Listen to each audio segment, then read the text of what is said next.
Hello বন্ধুরা, কেমন আছো তোমরা সবাই? আশা করছি তোমরা খুব ভালো আছো আর আমি তো খুব ভালোই আছি।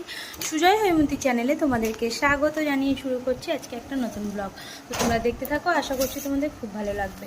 তো এখন টাইম হচ্ছে দুপুর 1:30 বেজে গেছে আর আমরা এখানে লাঞ্চ করতে বসে গেছি। তো চলো আজকে লাঞ্চের মেনুতে কী কী আছে তোমাদের একটু বলে দিই। তো এখানে আছে হচ্ছে বোয়াল মাছের ঝাল, টমেটো পেঁয়াজ সর্ষে বাটা দিয়ে। বাবা সকালবেলা বাজার থেকে নিয়ে এসছে 1 কেজি বোয়াল মাছ, তো এখানে ঝাল করা হয়েছে। আর এখানে হয়েছে টক বোয়াল মাছের, আর কিছুটা রেখে দেওয়া হয়েছে, কালকে হয়ে যাবে তার জন্য। আর এখানে আছে থোর ভাজা কাঁচা লঙ্কা দিয়ে। আর এখানে আছে হচ্ছে কচু সিদ্ধ, মা মাখছে, এটা কাঁচা লঙ্কা পেঁয়াজ দিয়ে। তো এটাই আজকে আমাদের লাঞ্চ মেনু, দেখতেই পেলে তোমরা, দেখিয়ে দিলাম। তো চলো আমরা এখানে খাওয়া দাওয়াটা করে নিই, পরে আসছি তোমাদের কাছে। হ্যালো বন্ধুরা, গুড ইভিনিং। তো সন্ধ্যাবেলা আবার ভিডিওটা স্টার্ট করলাম আর বাইরে হচ্ছে একদম মুষলধারে বৃষ্টি, প্রচণ্ড বৃষ্টি হচ্ছে, অন্ধকারে কি দেখাবো, প্রচুর বৃষ্টি হচ্ছে জানলা দিয়ে, বৃষ্টির ছাটও আসছে এখানে। আর এখানে বসিয়ে দিয়েছি সন্ধ্যাবেলা আলুর তরকারি, এখানে আলু বসিয়ে দিয়েছি প্রেশার কুকারে।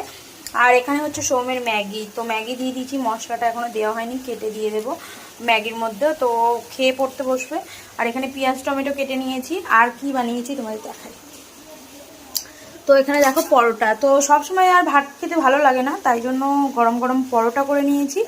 আর এখানে আলুর তরকারি করে নেব, তো রাতে সবার হয়ে যাবে, এটাই রাতের ডিনার। তো দেখিয়ে দিলাম। চলো সোমে ম্যাগিটা করে নিই।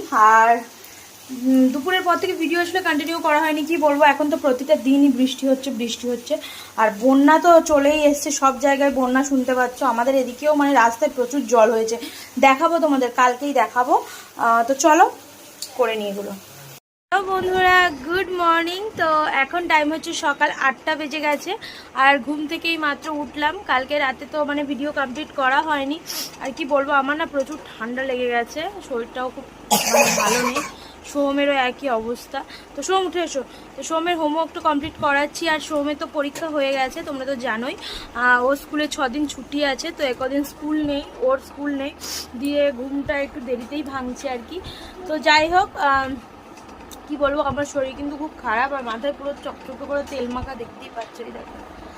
তো এখন কবে শ্যাম্পু করবো বলতে পারছি না, তার কারণ হচ্ছে খুবই ঠান্ডা লেগে গেছে আমার। তো যাই হোক, তোমাদের আরও একটা কথা বলি, সেটা হচ্ছে চারিদিকে বর্ষাতে ভৃঙ্গরাজের চারা দেখতে পেয়েছিলাম আমি, সেটা হচ্ছে ছাদে লাগিয়েছি। দেখলাম কাল রাতে লাগিয়েছি, দেখলাম যে মানে রাতে প্রচুর পরিমাণে বৃষ্টি হয়েছিল, তারপর চারাটা লেগেও গেছে।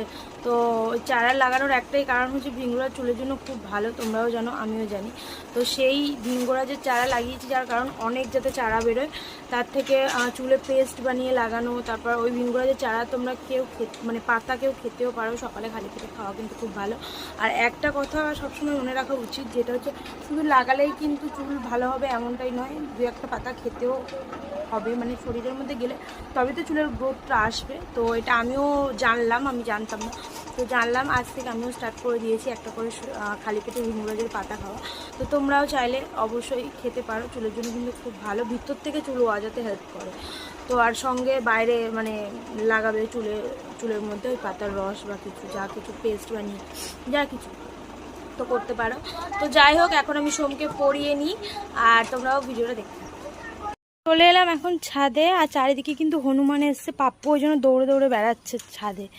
তো এতক্ষণ ছাদ বন্ধ করে রেখেছিলাম, এই মাত্র এলাম। তোমাদেরকে তো আগেই বলেছি আমি ভৃঙ্গরাজের চারা লাগিয়েছি, তো সব ভৃঙ্গরাজ তুলে নিয়েছে, রাস্তায় এই একটাই চারা দেখতে পেলাম, এই দেখো, এটা হচ্ছে ভৃঙ্গরাজ। তো এই একটা লাগিয়েছি আর এই একটা লাগিয়েছি, এই দেখো, দেখতেই পেলে এই দুটো গাছ লাগিয়েছি। তো বড় হোক, তারপরে আর প্রতিদিন পাতা এখান থেকে তুলে তুলে খাবো সকালে করে খালি পেটে। আর ভৃঙ্গরাজ চেনে তোমাদের একটা বলে দিই, এই ফুল, সাদা ফুল, এইগুলো হচ্ছে ভৃঙ্গরাজ গাছের এই ফুল, এই দেখো। তো দেখতেই পেলে। আর এখানে আমি কলমি শাকও লাগিয়েছি আমার ছোট্ট ছাদ বাগানে, আর মানে সেরকম কোনো ভালো ভালো গাছ নেই এখন আপাতত। তো এখানে কলমি শাক লাগিয়েছিলাম, অল্প অল্প হয়েছে দেখো।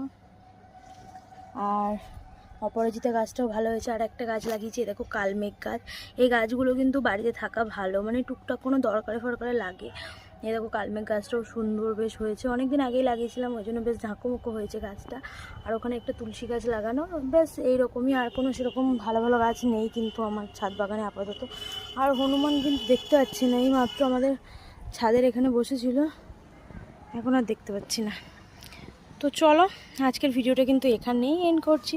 দেখা হবে তোমাদের সাথে পরবর্তী একটা ভিডিওতে। ততক্ষণ তোমরা ভালো থেকো, সুস্থ থেকো। আজকের মতো টাটা, বাই বাই।